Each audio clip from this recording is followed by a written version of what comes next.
اس دورے سے کیا حاصل ہوگا انڈیا کو، اور ڈونلڈ ٹرمپ کیا چاہتے ہیں؟ کہیں وہ الیکشن کی کیمپین تو چلانے نہیں آ رہے کیونکہ بڑی تعداد کے اندر انڈینس امریکہ کے اندر ہیں اور ڈونلڈ ٹرمپ دوبارہ الیکشن لڑنے جا رہے ہیں، تو کیا وہ ساری صورتحال کے اوپر کی ہوگا؟ تیسرا یہ کہ پاکستان کی اسٹریٹجی کیا ہے؟ پاکستان ان تینوں چاروں چیزوں کے اوپر ہم واقعی ٹارگیٹڈ ہیں، ہم کشمیر والے معاملے کو اسی طرح سے آگے لے کر جا رہے ہیں انہی طریقوں سے جس رفتار سے ہم آگے جانے کی کوشش کر رہے تھے؟ یہ جو ہم دیکھ رہے ہیں کہ یورپ کے اندر کشمیر والے معاملے پر آواز اٹھتی ہے لیکن انڈینز زیادہ حاوی ہوتے ہیں کیونکہ وہ زیادہ ہیں تعداد کے اندر، انویسٹمنٹ بھی کرتے ہیں، لابنگ بھی کرتے ہیں، ان کی ایڈوکیسی بھی بڑی مضبوط ہے۔ حکومت پاکستان جو پچھلی رہی مسلم لیگ نون کے دور کی، وہ ذرا ڈی فوکس تھی کشمیر کے معاملے پہ، موجودہ حکومت زیادہ فوکس ہے۔ پاکستان کو کیا توقعات رکھنی چاہیے؟ وہ جو ایک معاملہ تھا جس کا ہم بار بار ذکر سنتے ہیں، عمران خان صاحب کی جب میٹنگ ہوتی ہے تو ہم دیکھتے ہیں ڈونلڈ ٹرمپ صاحب کہتے ہیں کشمیر پہ میں سالیسی کے لیے تیار ہوں۔ ہندوستان کے اندر اس والے پوائنٹ کے اوپر بے چینی دیکھ رہے ہیں آپ، اور واقعی کہ امریکہ سنجیدہ ہے کہ کشمیر کی بات کرے گا انڈیا میں جا کے؟ پاکستان کو، حکومت پاکستان کو، پی ٹی آئی کی گورنمنٹ کو، وزیر اعظم پاکستان کو آپ کیا سمجھتے ہیں کہ کیا امیدیں ہیں؟ اس سے پاکستان کو کیا حاصل ہو سکتا ہے ڈونلڈ ٹرمپ کے امریکہ کے وزٹ سے؟ ہمیں کیا حاصل ہوگا؟ ہمیں کس چیز کے اوپر نظر رکھنی چاہیے؟ بسم اللہ الرحمن الرحیم۔ میرے خیال سے سب سے پہلے تو میں یہ کہوں گا کہ پاکستان کو اس دورے سے ایکسپیکٹیشن زیادہ نہیں رکھنی چاہیے، اس لیے کہ میں نہیں سمجھتا کہ کوئی بھی، چاہے وہ الیکشن ایئر کو تو چھوڑ دیجئے، کوئی بھی سربراہ مملکت کسی ملک میں جب دورہ کرتا ہے تو وہ اس ملک میں اس ملک کی جا کے برائی یا اس حکومت کو برا کہتا ہے۔ یہ ڈپلومیٹک نارمز کے خلاف ہے، چاہے کلوز ڈور میٹنگ میں کوئی بھی بات کی جائے، پبلکلی وہ یہ بات نہیں کہے گا۔ ٹھیک ہے، ہم نے جو کچھ اس وقت تک کوشش کی ہے وہ یہ ہے کہ یونائٹڈ اسٹیٹس جو پاکستان کو کنٹینیوسلی کنڈیم کر رہا تھا، کنٹینیوسلی کہہ رہا تھا کہ ساری ٹیررزم جو ہے اس کی جڑ جو ہے پاکستان میں ہے، جب سے پاکستان تحریک انصاف کی حکومت آئی ہے وہ پینڈلم ہم دوسری طرف لے گئے، اور آج امریکہ ہمارے پیسفل ہونے کا اور ہمیں جو ہے کریڈٹ دیتا ہے کہ ہم ریجن میں اسٹیبلٹی لانے کی فورسز ہیں اور ریجن میں ہم پیس کو پروموٹ کر رہے ہیں۔ پاکستان کو یورپ کے معاملے میں اب کیا اسٹریٹجی اپنانی چاہیے؟ کس طرح حکومت پاکستان ایکٹ کرے یورپین کنٹریز کے ساتھ اور یورپین پارلیمنٹ کے اندر؟ ایک تو سب سے پہلے یہ ہے کہ جو ہمارے اوورسیز پاکستانی یورپ کے جس ملک میں رہتے ہیں، ہمیں ان کو سب سے پہلے پاکستانی بنانا ہے، کیونکہ یہاں کی جو سیاسی جماعتیں ہیں، ان کے جو سیاسی ونگ ہیں وہاں پر، مذہبی جماعتوں کے ونگ ہیں وہاں پر، سب سے پہلے تو موجودہ گورنمنٹ کو، یہ بھی جیسے نقوی صاحب فرما رہے تھے کہ یہ چیزیں ابھی ٹرمپ تو مشہور ہے یو ٹرن لینے میں، تو وہ ٹائم نہیں لگائے گا۔ ابھی وہ ٹرمپ جو ہے وہ اپنے مودی کے پاس جا رہا ہے، مودی تو ہمارے وزیر اعظم بھی لیتے ہیں، دیکھیں کہتے ہیں وہ عقل مندی کا کام ہے۔ باہر عقل مندی کا ہے تو شیر عقل مندی سے ہم اپنے بڑے نقصان کر لیں گے۔ اور ابھی بات ہو رہی ہے کہ کشمیر کے اوپر موجودہ حکومت نے بڑے کام کیے ہیں، کرنے چاہیے، اور میں آپ کے پروگرام سے کہتا ہوں کہ کشمیر کا جو منسٹر ہے وہ تو کوئی ٹھیک لگا دے، جو کہیں نظر آئے۔ جب سے 5 اگست ہوئی ہے مجھے بتائیں وہ کشمیر کا منسٹر کہاں نظر آیا؟ ایک بات تو یہ تو یہاں کا معاملہ ہے، اچھا اس پہ ہونا چاہیے۔ دوسرا جو اوورسیز پاکستانی ہیں، ہمیں اپنے مشن کے ساتھ جو ہمارے کونسلیٹ ہیں، ایمبیسی ہیں، ان کو اور کمیونٹی میں جو گیپ ہے یہ ختم ہونا چاہیے، کیونکہ یورپین پارلیمنٹ میں جو لوگ ہیں وہ ہم ان کے ووٹر اور سپورٹر ہیں۔ جب ہمارے ایمبیسیز اور کمیونٹی میں بہت بڑا ڈیفرنس ہے، بہت بڑا گیپ ہے، کہتے ہیں کہ ڈوائڈ اینڈ رول، یہ ختم ہونے چاہیے۔ بلکہ شاہ محمود قریشی صاحب سے 2-3 میٹنگوں میں یہ میں کہہ بھی چکا ہوں۔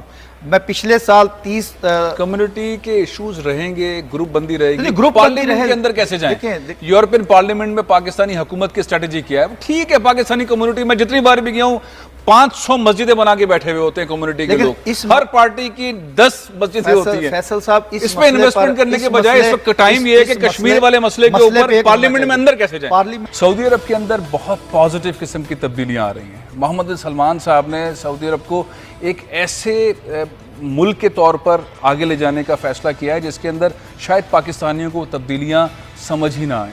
وہاں پر بہت بڑے پیمانے پر سینما ہاؤسز کھلے ہیں، رائٹس مل رہے ہیں، خواتین کو رائٹس ملے تھے، اب خواتین کو ایسے رائٹس مل رہے ہیں کہ ٹیکسیاں خواتین چلائیں گی۔ سیاحت کے معاملے کے اندر بہت اوپن ہو گیا. $500 بلین کا ایک نیا شہر بنایا جا رہا ہے. ایک بڑے پیمانے پر میرا خیال ہے دنیا کی سب سے بڑی گیس کے ذخائر ابھی دریافت ہوئے ہیں سعودی عرب کے اندر. یعنی کہ 175 کلومیٹر کی ایک پٹی ہے اور 100 کلومیٹر چوڑی ہے جس کے اندر گیس دریافت ہوئی ہے. بڑے پیمانے پر تبدیلیاں آ رہی ہیں. میں چاہتا ہوں وہ تھوڑا سا فوٹیج دیکھیں. سعودی عرب کے اندر یہ جو تبدیلیاں ہیں، ایک ٹورنامنٹ ہو رہا ہے تاش کا جس کے اندر 16,000 ٹیموں نے شرکت کی ہے. شاید دنیا کے اندر کوئی ایسا کھیل کا مقابلہ نہیں ہوتا جس کے اندر 16,000 ٹیمیں ہوں. 6 ٹیموں کے درمیان اب مقابلہ ہے کہ جو پہلے نمبر پر آئے گی اسے 10 لاکھ ریال دیے جائیں گے. خواتین کو ٹیکسی چلانے کے احکامات دے دیے، لائسنسنگ ہو رہی ہے. فوٹیج دیکھیے آپ حیران رہ جائیں گے. دکھائیے احمد صاحب، یہ لائسنس دیے گئے ہیں اور گاڑیاں دی گئی ہیں. سعودی عرب میں جہاں پہ خواتین کے پاس رائٹس نہیں ہوتے تھے، بہت پابندیاں ہوا کرتی تھیں، وہاں اب ایک بہت اعتدال پسند پروگریسو معاشرہ جنم لے رہا ہے. محمد بن سلمان اس کو لیڈ کر رہے ہیں. دنیا کے بہترین علوم جو ہیں اس کے اوپر کام کیا جا رہا ہے. Artificial intelligence, cloud native computing, internet of things, اس کے اوپر کام کیا جا رہا ہے. یہ ساری تبدیلیوں کے اوپر جو نظر رکھنے والی پاکستانی شخصیت ہیں، میں بار بار ان کو اپنے پروگرام میں بھی شامل کرتا ہوں. آج پھر میرے ساتھ مولانا طاہر اشرفی صاحب موجود ہیں. طاہر اشرفی صاحب، خوش آمدید پروگرام میں. یہ جو تبدیلیاں سعودی عرب کے اندر آ رہی ہیں، اتنی پازیٹیو تبدیلیاں آ رہی ہیں، سارے پاکستانی سعودی عرب جانے کے لیے دعائیں مانگتے ہیں، عمرہ کرتے ہیں، حج کرتے ہیں، کمیٹیاں ڈالتے ہیں، وہاں پہنچ جاتے ہیں. اب وہاں پر ایک $500 بلین کا ایک نیا شہر بن رہا ہے. خواتین کو رائٹس مل رہے ہیں، کھیلوں کے مقابلے ہو رہے ہیں، ورلڈ ریسلنگ چیمپئن شپس وہاں پر ہو رہی ہیں، سینما کھل رہے ہیں، کانسرٹس ہو رہے ہیں. بالکل منظرنامہ ہی بدل گیا ہے سعودی عرب کا. بسم اللہ الرحمن الرحیم، نحمدہ ونصلی ونسلم علی رسولہ الکریم. دیکھیے، میں آپ سے عرض کروں کہ سعودی عرب کی 2 حیثیتیں ہیں. جی، ایک حیثیت ہے کہ وہ دنیا میں ایک بہت بڑا ملک ہے، جس کی ایک بہترین اکانومی ہے، جس کے اندر ایک بہترین قوم ہے، اور ایک اس کی حیثیت ہے جو مسلمانوں کے لیے ایمان اور عقیدے اور جان سے بھی زیادہ عزیز ہے. تو الحمدللہ سعودی عرب کی اکانومی جو ہے وہ اس سے اگر استفادہ ہوا ہے دنیا میں تو وہ سب سے زیادہ مظلوموں کو اور مسلمانوں کو ہوا ہے. اور آپ نے دیکھا کہ یہ جو گزشتہ سال گزرا ہے، اس میں اقوام متحدہ نے بھی یہ کہا ہے کہ سب سے زیادہ اگر دنیا میں مظلوموں کی کسی نے مدد کی ہے، فقراء مساکین کی، جنگی جو علاقے ہیں مہاجرین کی، تو وہ سعودی عرب نے کی ہے. اسی طرح سعودی عرب کے اندر ایک تبدیلی محمد بن سلمان کا ایک ویژن ہے 2030، جس میں وہ کہتے ہیں صرف سعودی عرب نہیں، وہ تو یہ کہتے ہیں کہ میں نے پورے عرب اور اسلامی ممالک کو ان کے قدموں پہ کھڑا کرنا ہے.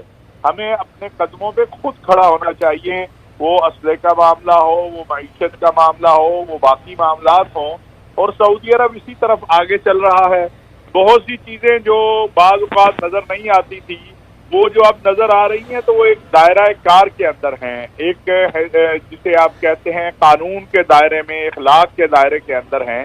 اور میں سمجھتا ہوں کہ سعودی عرب کے اندر جو دنیا کہہ رہی ہے کہ تبدیلی آ رہی ہے، میں سمجھتا ہوں یہ تبدیلی نہیں ہے، بلکہ سعودی عرب نے ہمیشہ، جہاں خواتین کے حقوق کی بات ہے، تو میرا خیال ہے جتنی محفوظ سعودی عرب میں خواتین ہیں دنیا میں کہیں نہیں. بالکل صحیح. اچھا یہ بتائیے، جو تبدیلیاں ہیں بڑی پازیٹیو تبدیلیاں ہیں، ویزوں کی سے متعلق بہت تبدیلیاں ہیں، انویسٹمنٹ سے متعلق تبدیلیاں ہیں، کھیلوں سے متعلق تبدیلیاں ہیں، بہت اچھی تبدیلیاں ہیں. پاکستان کو اس سے کیا سیکھنا چاہیے؟ پاکستان بہت فالو کرتا ہے سعودی عرب کو. میرا خیال ہے سب سے زیادہ پاکستانی سعودی عرب کو فالو کرتے ہیں.